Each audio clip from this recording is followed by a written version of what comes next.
Hello, welcome to this session on soft skills. I'm Dr. Bargavi and I'm an associate professor in the Department of Management Studies in Bharat Institute of Higher Education and Research. So in the earlier classes we saw about the difference between hard skills and soft skills, the meaning of soft skills, the top 10 soft skills which are expected in employers from those who seek jobs. Then we saw about the concept of self-esteem, self-confidence, self-image, and the ways to acquire soft skills, the ways to boost your self-image and confidence. All these we saw in Unit 1 in the last few sessions. In today's session, we'll start with Unit 2, and this is going to be exclusively about thinking. So it's going to be about creative thinking, it's going to be about design thinking, the process of design thinking, what is design thinking, all these we are going to see in Unit 2. So Unit 2 is going to be more about thought processes, your creative thinking or your design thinking, how are you going to be influenced by design thinking, all these will be seen in Unit 2. So coming to the next slide, we have what is creative thinking or what is out of the box thinking. So creative thinking is going to be the ability to think in a new manner.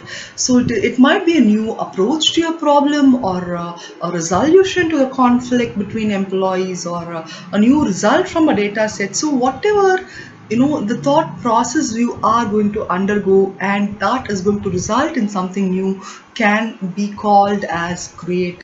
If you see in today's scenario, employers in all industries, they are looking for employees who can think creatively, so who can bring new perspectives into workplace, who can come up with new thoughts, fresh blood into the organization. So they need creative thinkers as their employees. So this creative thinking is going to be also called as out of the box thinking skills. So often creativity involves lateral thinking, which is the ability to perceive patterns or thoughts that are not obvious to all people.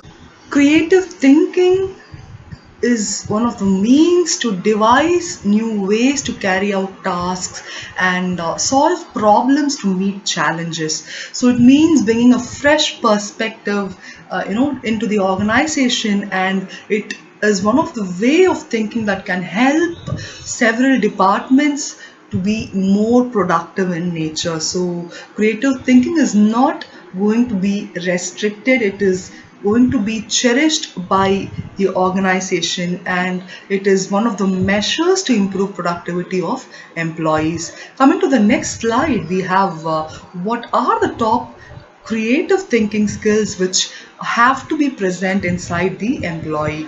So if you see analytical skills are those skills which enables the employees to analyze things, to question, to resonate things, and then carry out decisions. Then the second skill is open-minded skills. We have this big five personality traits model, which consists of 5 personality traits: the neuroticism or the emotional stability of individuals, their conscientiousness, their openness, their agreeableness. So all these are critical personality traits which are present in employees. So if you see, openness or the ability to be open to any kind of experiences is one of the top most creative thinking skills that can be seen inside the employee. So thinking of things which no one have thought before can be called as open-mindedness, and it can also be called as creative thought process. So openness to any kind of experience and openness to new ideas, new thoughts, can be one of the most important creative thinking skill. Then the third type is problem solving skills. So if there is going to be a conflict, or if there's going to be a disruption, or if there is going to be some problem inside the organization, then the ability to solve it will be your problem solving skills. Then the next creative thinking skill can be organizing skills, which means, if you have the ability to structure a plan, to create a plan, or create a layout of actions with clear goals, with clear tasks and clear guidelines, then that is one of your creative thinking skills. Then the last creative thinking skill can be communication, which is very important, which is the base of soft skill. Now, communication is going to involve a strong articulation of words. So it can be either in a written form or an oral form. So the ability to listen and ask relevant questions are all going to compose of communication skills. So these are the top creative thinking skills that are required inside individuals. So coming to the next slide, we have the question of how to display creative thinking in different jobs which employees undertake. So if you see creative problem solving is going to be one of the innovative methods, and a creative problem solver, he will find new solutions rather than simply identifying or implementing the same norms and procedures. So you have to brainstorm for new ways to create new methods in the workplace. So this this can induce the creative thinking measures inside individuals. And how do they exhibit their creativity in different jobs? The first way to exhibit is creativity in STEM, which means, some people, they think of science and engineering as the opposite of art and creativity. So they feel that they are exact opposites. No, that is not true. That is not the fact. The fields of science, technology, engineering, mathematics, they are highly creative. So designing a more efficient assembly line robot systems, or writing an innovative computer programs, or creating new mathematical formulas, all these require creative thinking in the minds of individuals. So the history of science and technology has been filled with projects that did not work, and not because of errors in technical writing or methodology, but because people, they chose to remain stuck in their old assumptions and habits. So in this field of science, technology, engineering and mathematics, which is shortened as STEM, this requires, this field, this nature of jobs, different jobs, they require creativity to flourish and grow. So if you see opportunities for creative thoughts in the workplace, they may vary from obvious artistic positions to highly technical ones. So generally anything that involves a moment of wow is going to be considered as creative. So displaying creative thinking in different jobs can be seen in these science and technical backgrounds, which we saw in the earlier point, or it may involve artistic creativity, which means, you don't have to be an artist for your work to have an artistic element. So perhaps you can arrange this method of creative thinking inside your mind, and you can make this creative thought process to be very effective in your day-to-day work by thinking artistically. So the next way, or the next creative thinking in different jobs, is going to involve creative problem solving. So creative problem solving is going to stand out for the innovativeness. So a creative problem solver will find new solutions rather than simply identifying or implementing the same old procedures. So brainstorming sessions may happen, and they may come up with different notions to make things possible in a creative manner. So these are the different creative thinking processes that can happen in different kind of jobs. Coming to the right hand part of the slide about the types of creative thinking which we saw in the earlier slide also, this is going to involve 5 types. The first one is analysis, which means that before thinking creatively about something, you should first be able to understand it. So this understanding, this concept of understanding is going to require the ability to discern, the ability to examine things carefully and know what they mean. So whether you are looking at a simple text or a simple data or a lesson or an equation or be it anything you're looking at, you need to first understand it and then only you'll be able to start analyzing it. So understanding is the first type. So this is going to lead to analysis.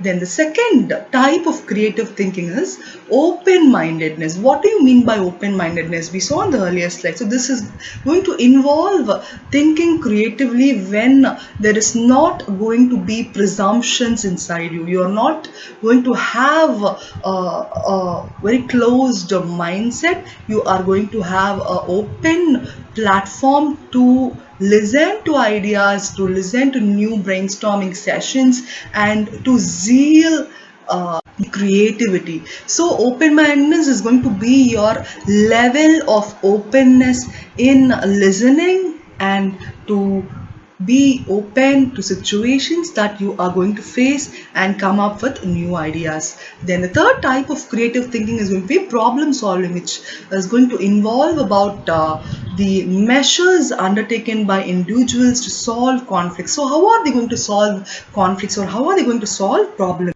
Employers, they want creative employees who are going to help them to solve work related issues. So when you face a problem, consider ways that you can solve it before asking for help from others. So if you need the input of a manager, or if you need a suggestion for solutions, then first think how you yourself can solve the problem, and then if you don't find any other measure, go for asking help. Then organization. This might seem, counterintuitive because, people, they aren't known for their creativity, or aren't they capable of organizing things.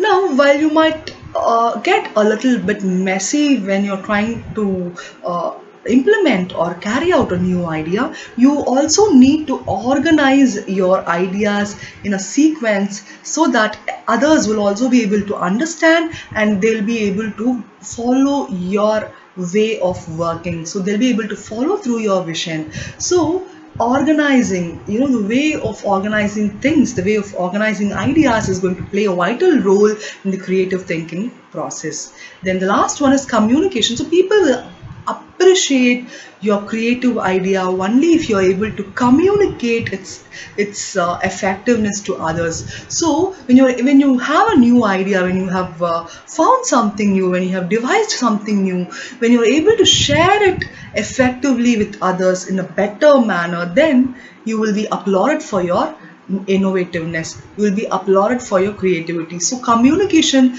is one of the pivotal aspects of creative thinking, and also understand that you need to listen for you to be a better thinker. So creativity is going to involve communication, which involves articulation of words, be it written or be it oral, and you also have to be a good listener for you to be a creative thinker. So with this, we come to the end slide. We have the ways to develop the out-of-the-box thinking skills. So what can be done to increase your creative thinking? What can be done to enhance your out-of-the-box thinking skills? If you see, first, identify your problem. If you have an issue in the way of working or in your environment, then identify it. First, acknowledge the problem which you have. That is the very first step.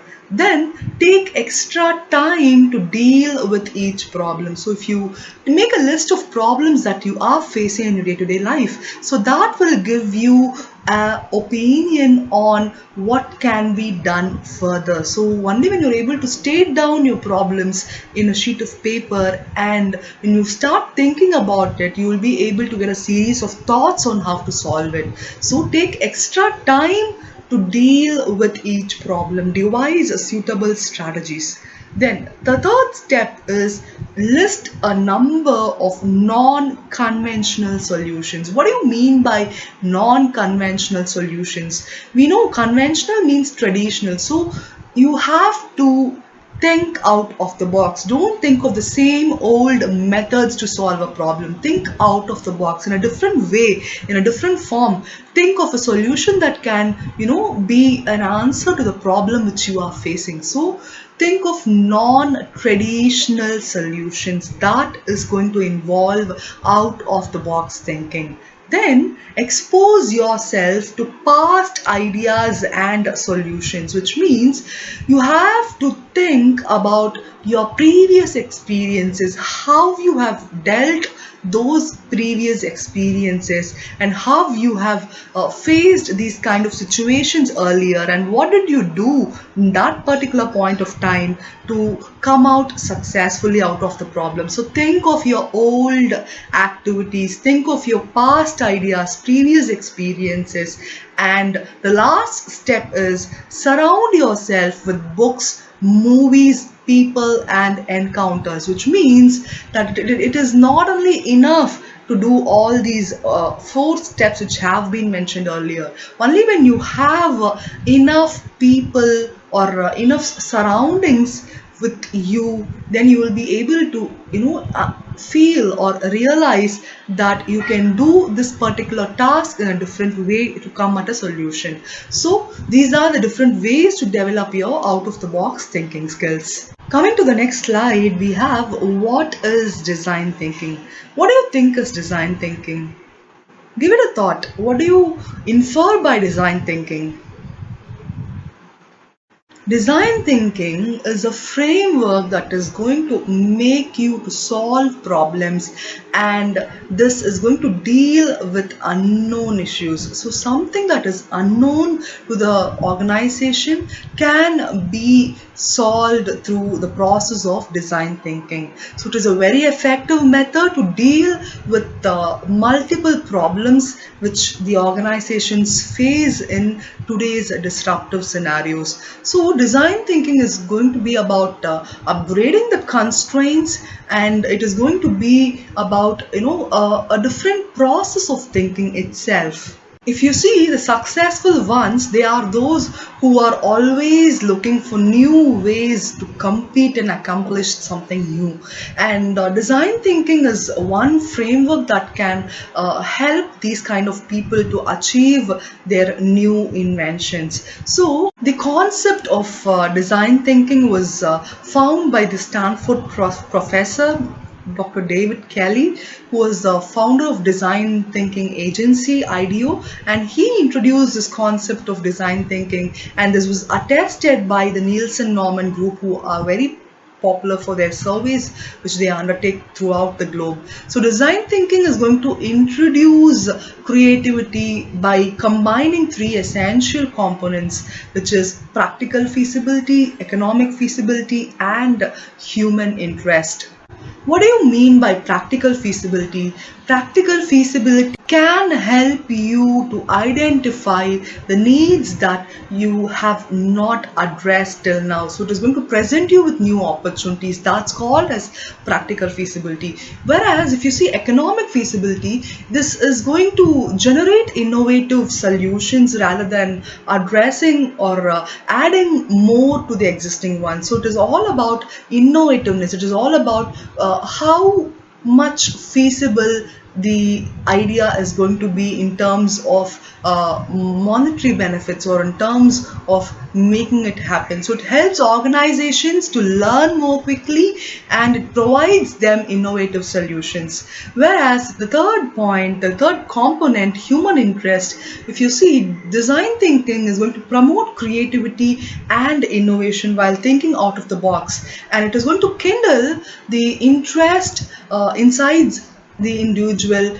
to achieve something new. So this enables to identify the failures in an early phase through prototyping. So that is the component of human interest. So the primary element of design thinking is to just think about a solution, so that this solution will be the this will be the answer for a problem faced, and it will make organizations to transform into a better one, and they will increase their level of productivity effectively if design thinking has been implemented. So coming to the features of design thinking, if you see, why is design thinking significant, or what has it made, or what has it achieved in the organizations, then these are the features that is going to state about the importance of design thinking. So the first point is that it is a very problem solving approach. What do you mean by problem solving approach? It is going to be a methodology that is ideal for dealing with complex or unknown problems. So this is because design thinking is going to help us to define a problem and any challenges or any hypothesis. So it is going to frame in a way that will help us to come up with solutions that might solve the problems. The second point is it is human-centric in nature. So what do you mean by it is human-centric in nature? We are trying to understand the user in design thinking process. So this is why, at each stage of design thinking process, the user, the person is considered. Then the third point is it is iterative. What does it mean, iterative? This means that you will use the results to review the questions or review the assumptions and upgrade to any primary beliefs which you have, or any primary understanding, basic understanding which you have, and the outcomes at various stages of the design thinking process. So this will make a very non-linear approach to design thinking. Then the last point is it is solution based. What do you mean by it is solution based? The process of design thinking provides a very practical approach to problem solving. So in the scope of problem being solved, you must also devise multiple potential problem solving methods so that the model is very effective, and this design thinking process is entirely solution based. So because of the iterative nature of design thinking, if you see, an optimal solution can be chosen and you'll be able to reform the problems and make proper solutions accordingly. So these are the different features of design thinking. Coming to the next slide, we have the importance of design thinking. Why is design thinking important in nature? If you see, design thinking is going to allow to explore different alternatives available. So once I define the problem which I have in hand, then I'll be able to think of different solutions available for this problem. So I'll be able to explore new alternatives. So this can be done by creative thinking methods. The second point says that it focuses on the needs of users. So as we saw in the last slide, that it is human-centric, it is user-oriented. Now, design thinking is going to be based on the individual needs. So if I have a problem, I will define the problem and I will look for solutions as per my need. So it is going to help users to address the problem experienced by them.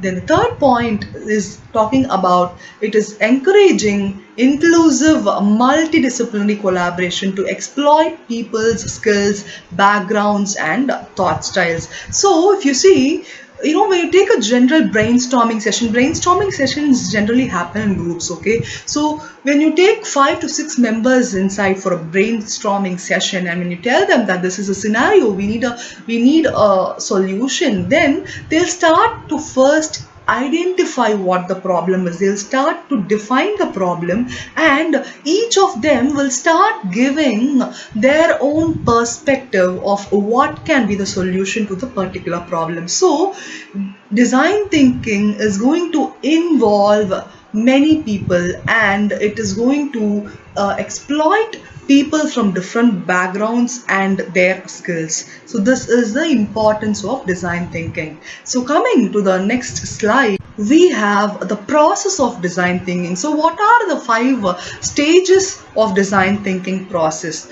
The first stage is empathize. What do you mean by empathy? We've talked about empathy in the earlier classes. Empathy is where you put yourself in others' shoes. So it is where you have to think, how will you respond if you are in the other person's situation? So this stage's goal is to gain an empathetic understanding of your users and their needs and what they care for. So that is empathizing in design thinking. So to accomplish this stage, you must put aside any personal assumptions that you have in your mind about your users or the problem you are dealing with. So you should observe, engage and empathize with people to understand their experiences, what they value, and whatever that's going to motivate them, you have to keep on doing it. So that is the stage of empathizing. So you have to get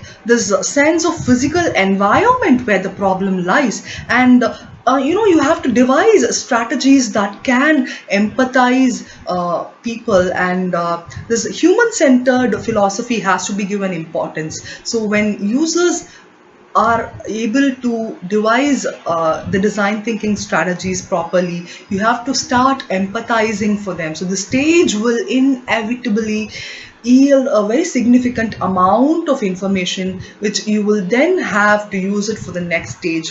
So in the scope of this, if you see the next stage, defining the problem, what do you think defining the problem is going to be?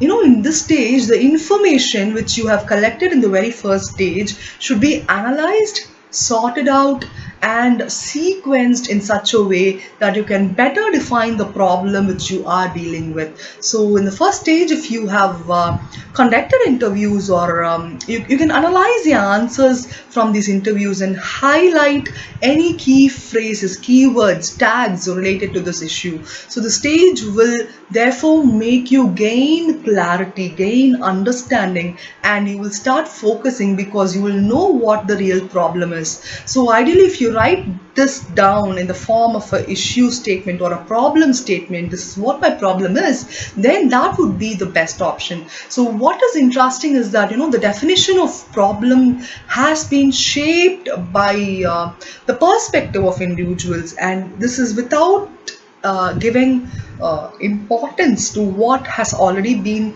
known about the problem. So define the problem is going to be the second process of design thinking. Then the third process, or the third stage in the process of design thinking, is going to be ideate.